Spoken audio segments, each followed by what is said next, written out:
If you were scared to be out at sea 50 kilometers from shore, you'd be normal.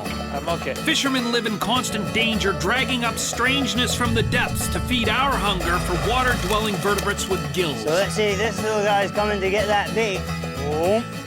That opens up. You ever think of puppeteering? Nope. They pitch, roll, heave, and surge, all under the protection of their trusty steed, the fishing trawler.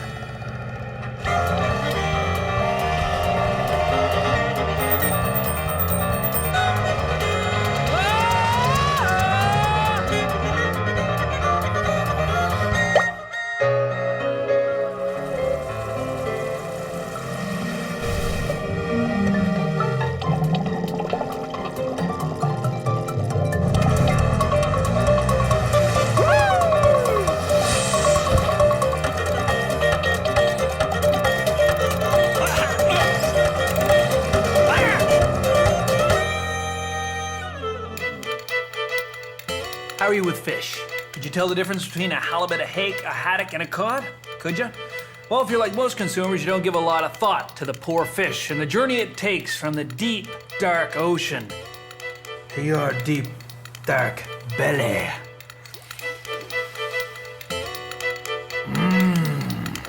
From here to here, to here, to here. By the time it hits your plate, it's been pawed over a fair bit. On the south shore of Nova Scotia, fishing is a family business. I'm here to join the D'Entremont boys on an expedition. The dude in the sunglasses is their captain, Gilles. We be the hunters, the fish be the hunted, and this be our weapon, the trawler. It gets its name from its most distinctive feature, the trawl net. The deepest go over 550 fathoms beneath the surface. That is over a kilometer for you lay people. Now, keeping the net open is the objective. The vertical opening is made with a float line on the top and a weight on the lower edge. The horizontal spread is maintained by doors or otter boards. They're like airplane wings operating under hydrodynamic pressure. They're pushed out to keep the mouth open. With a wide open jaw, fish are trapped at the cod end as it drags across the ocean floor. Who first thought up the trawl net is lost to history, but it was enterprising Victorians from Brixham, England, who were the first to manipulate a funnel-shaped net with a beam so it would stay open on the ocean floor. It was a popular design on sailing schooners and cutters through the early 1900s. As technology evolved, so did the boats. But the concept of a trawler, a vessel dragging a trawl net, has remained pretty much the same. Well, I's not the boy who built the boat, but tonight I be one of the boys who sails her, or motors her, or... Gilles, what do you call it? Do you drive the boat or sail it or what? Tonight I navigates the boat.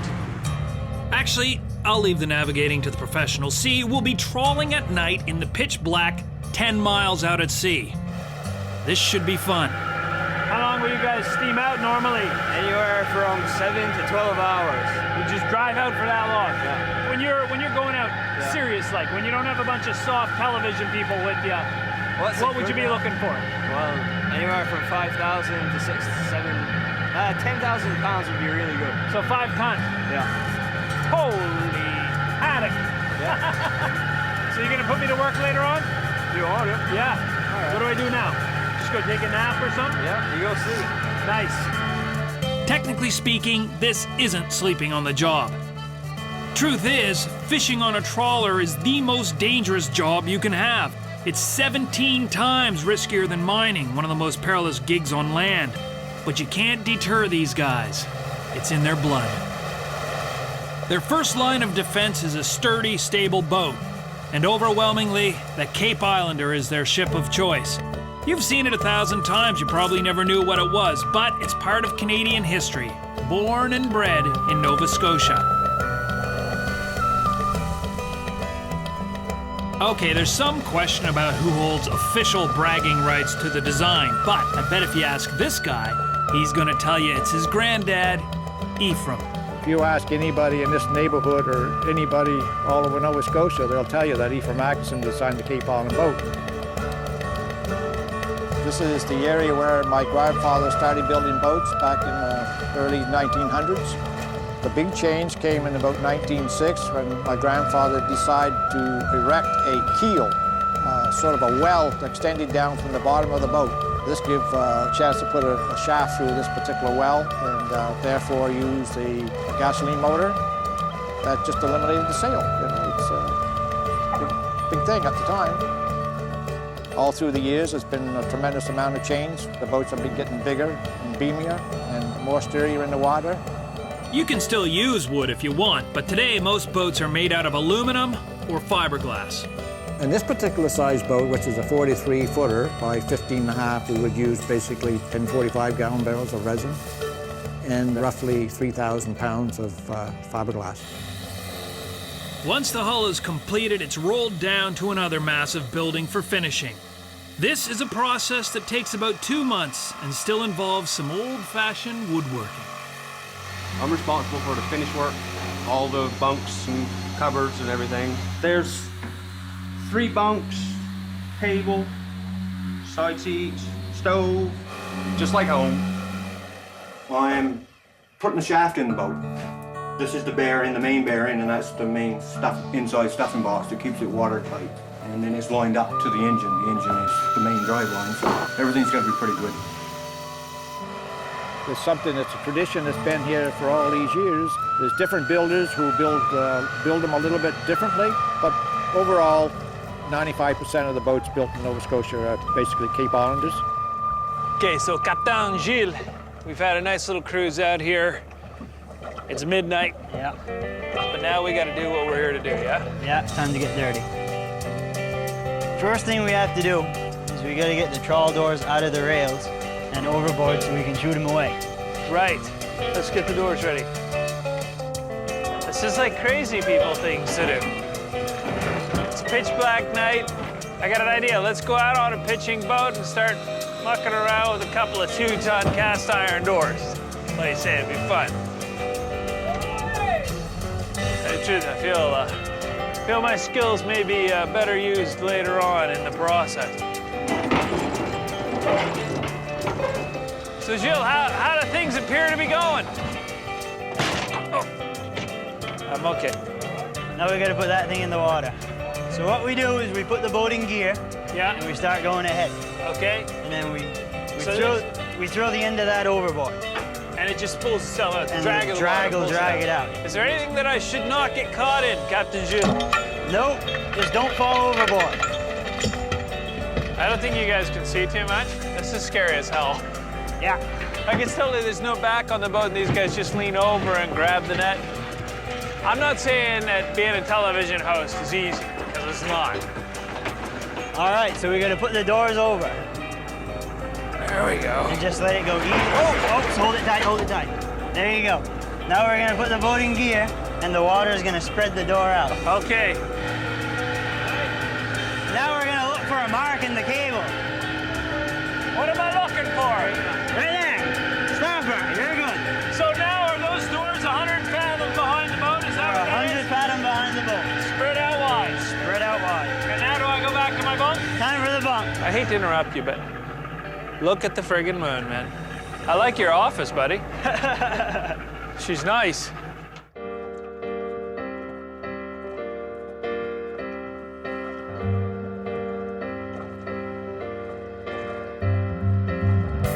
Feeling pretty good this morning.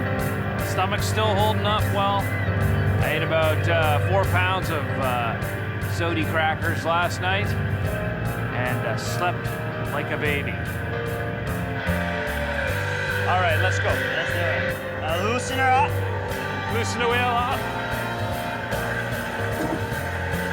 That's a lot easier than cranking it in. Now all we gotta do is make sure the cable lines up so it doesn't go off the spool. Okay.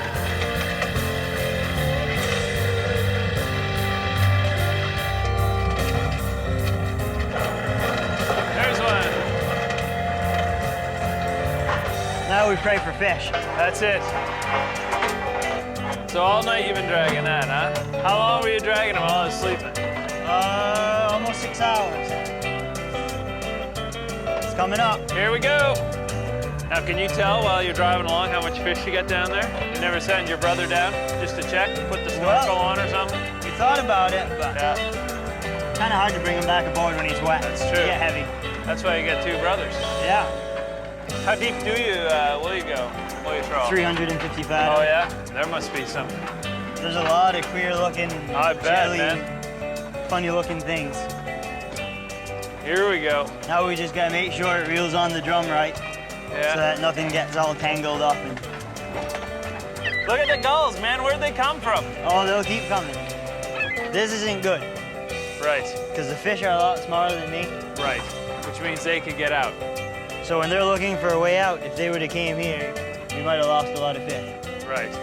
We should probably fix that up. Fix that up right here on the spot. Oh yeah. How much would a net run you? Oh, I'd say $15,000. A common criticism of large commercial vessels is that they've gotten too damn big and too damn good at what they do. A natural-born sense of where the fish are is still a gift, but it's a little less valuable these days. Today's commercial vessels rely on acoustics, sonar. It's tricked-out fish finding. Sound waves travel differently through fish than through seawater because they have an air-filled swim bladder with a distinct density. Active sonar works by releasing a ping and then listening for the reflected sound. Sort of like a game of pong, but with ping, pong, ping. Anyway, I digress. Because now we're so good at finding them, almost any species of fish that is targeted can be wiped out in just a few seasons. It's been said that 90% of large fishes in all the world's oceans have been fished out. Scary. Another concern in commercial fishing are the party crashers. The spiny dogfish. Yeah? Yep. Look at that guy. That's a shark, man. Does he go back? Yep, it's a bycatch. What's a bycatch? Basically, it's a species that we catch that's not our target species. Bycatch can be anything from turtles to dolphins to the most ungodly sea creatures you can imagine. What is it? A longhorn sculpin. Longhorn skulkin. He actually vibrates. It's See him? an electrical current. It's a defense mechanism. Yeah. I'm gonna check him back, because he's gotta go back, right? Yep. But don't blame these guys. This is not a weapon of mass destruction, evidenced by our haul from last night. We got a tire. No, the evildoers in this scenario are the humongous all-in-one fish stick-making factory trawlers. Their methods are indiscriminate. But you need not fear. The government is here. Around the world, fisheries departments employ scientists to keep a close watch on fish stocks. You could call them demographic assessments, if you knew what that meant. I don't. And what do they use to study them? The trawler, of course. The DFO is in the his house determining next year's snow crab quota.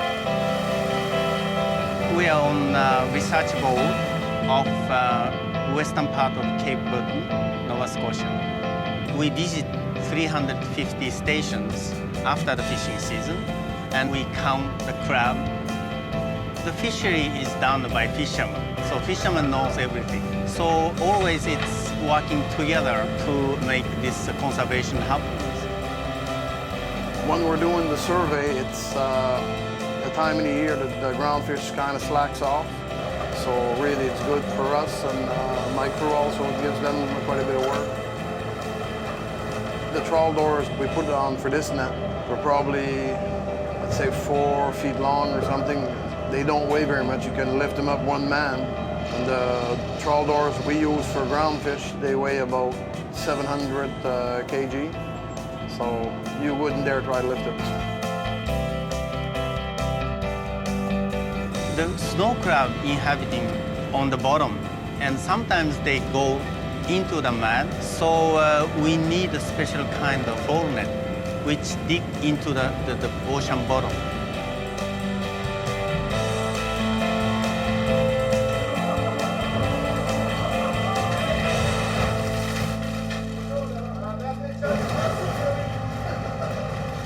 This is a good haul, but it's a dirty haul, that's all. And the other thing is it crushes the crabs, the smaller ones, so you're sort of picking out parts, bits and parts of one crab, hoping to make it whole.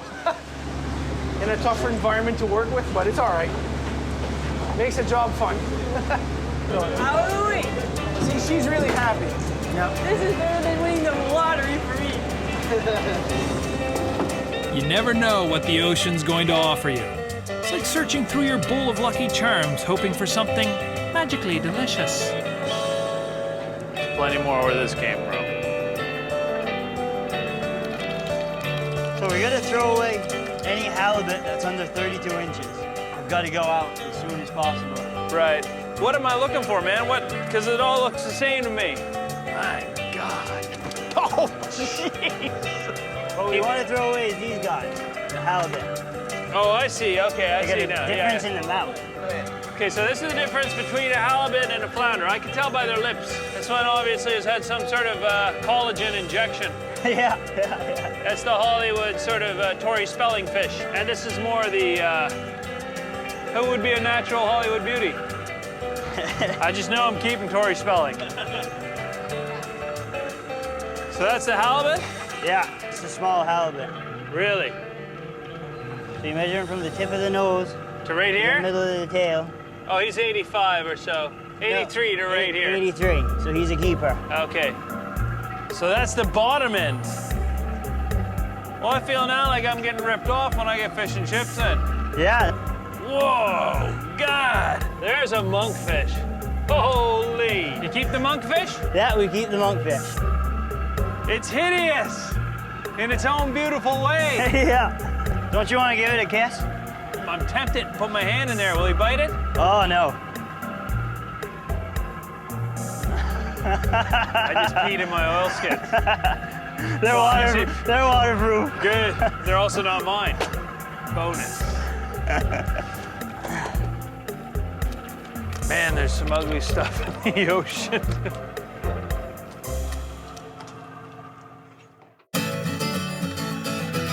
Jeff, about time you learn how to dress a codfish. All right. Here's your cod. Wow. Okay, what do we do? You start by putting your index finger in its eye socket. Great. Ah. Okay. Then your thumb Yeah. goes on the throat. Okay. There we go. And then she holds open like that, right? Nice.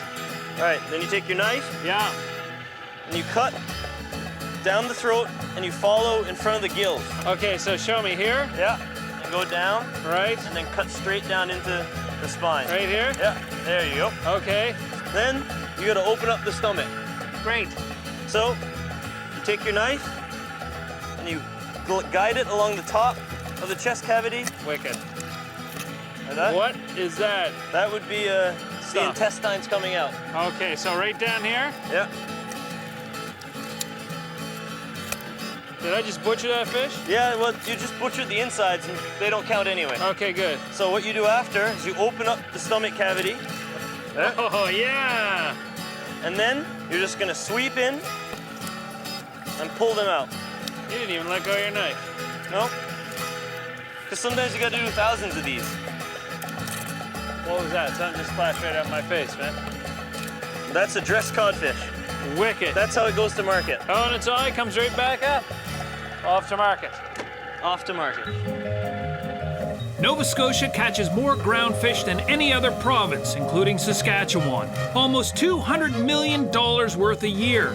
It's a moneymaker for more than just fishermen. 7,000 people work in processing plants across the province. Their job is to make the slimy suckers look good. A sort of fish stylist, if you will. If you're not taking your fish to market, it'll likely end up in a plant for some fancy fixing. Highliner processes 200,000 pounds of prepared seafood a day. Raw stock is caught all over the world. This cod was caught in Russia, shipped to China to be filleted, and brought back to the plant in Lunenburg for value-added embellishment. These fish have certainly been to sea, Billy. Highliner makes everything from raw fillets to battered fish, breaded fish, fish and chips, prepared fillet, fish stick, fish ring. These vertebrates are at the end of their journey, but the boats will go out again tomorrow, come hell or high water. It's race day. We're just waiting now for a few more boats to get registered, and then we'll be on our way. Thank you. What's going on today, we're having a boat race, and we're starting from the smaller boats and we're going to the bigger boats. And we're competing with engine size from a 292 4 cylinders, and we're going up to 1,000 to 1,200 horsepower. It should be a pretty good afternoon. Okay,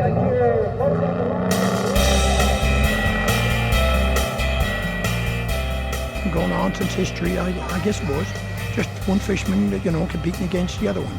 It's just something to pass away the afternoon and just see what is going on with the boats. I'm originally from here, live in Ottawa, so home on holidays just for this. All my relatives are here, 200 uncles. But these boats are all built for fishing, eh? So they just race them for a bit of fun, sport. The aluminum one was built for the race. Well, I built it to do everything, to race and fish. Yeah, it's about 1,000 horsepower, the 2 engines actually. So most of these boats only have one, so in that way it's not really fair. But for a lot of years I was second, third place. That thing, when you pull wide open on that, that thing's a lot of fun. It hurts you, boy. This is the biggest one. The cream of the crop, the fellows would say. I think Seymour got it wrapped up before we started.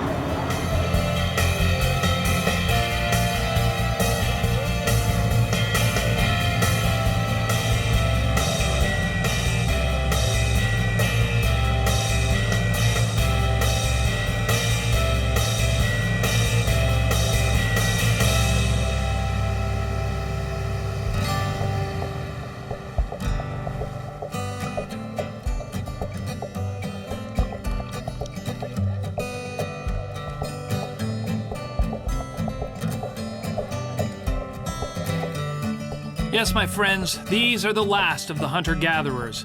Their boats are more than just weapons. For centuries, they've carried a culture. And I am very honored to have been along for a short ride.